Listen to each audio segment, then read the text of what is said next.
anytime we approach a problem involving a limit, the first thing we should try and do is take the limit value, plug it into the function given, and see if it results in a real number.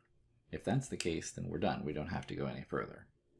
In this situation, however, if I plug the limit value, which is 4, into the function, then what I end up with is square root of 4 is 2, and 2 minus 2 is 0, and 4 over 4 is 0.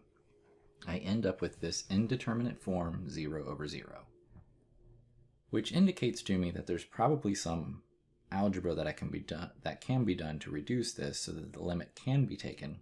However, it won't be done as it's written. So whenever square roots are involved, the thing that we take advantage of is the difference of squares. And when it comes to the difference of squares, that's the formula a squared minus b squared equals a minus b times a plus b.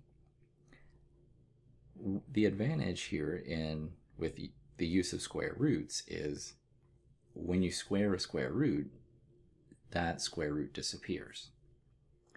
So these pairs here are called conjugates, and conjugate pairs always result in the difference of squares. So what I'm going to do is I'm going to multiply the numerator and denominator of this function by the conjugate of the numerator. Now it may look like I'm making the problem more difficult than it should be, but here's the trick. With my difference of squares, I have the square root of x minus 2 times the square root of x plus 2. When I evaluate this, the square root of x times the square root of x gives me x. The square root of x times 2 gives me 2 square root of x. Negative 2 times the square root of x gives me negative 2 square root of x. And negative 2 times 2 gives me negative 4.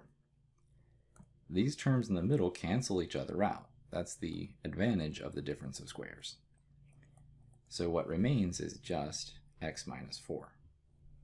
So in my next step here, I have the limit as x goes to 4. The numerator I've just shown multiplies out to x minus 4. The denominator doesn't multiply out so nicely. However, if you'll notice, I do have a factor of x minus 4 sitting there that I can cancel with what's in the numerator. And be careful, when you cancel something like this out of the numerator and nothing is left, it doesn't mean 0. It means there's a 1 remaining. So this becomes the limit as x approaches 4 of 1 over the square root of x plus 2. And at this point, if I plug 4 in, I get 1 over the square root of 4 plus 2, which is 1 over square root of 4 is 2, so 2 plus 2. That final answer is 1/4.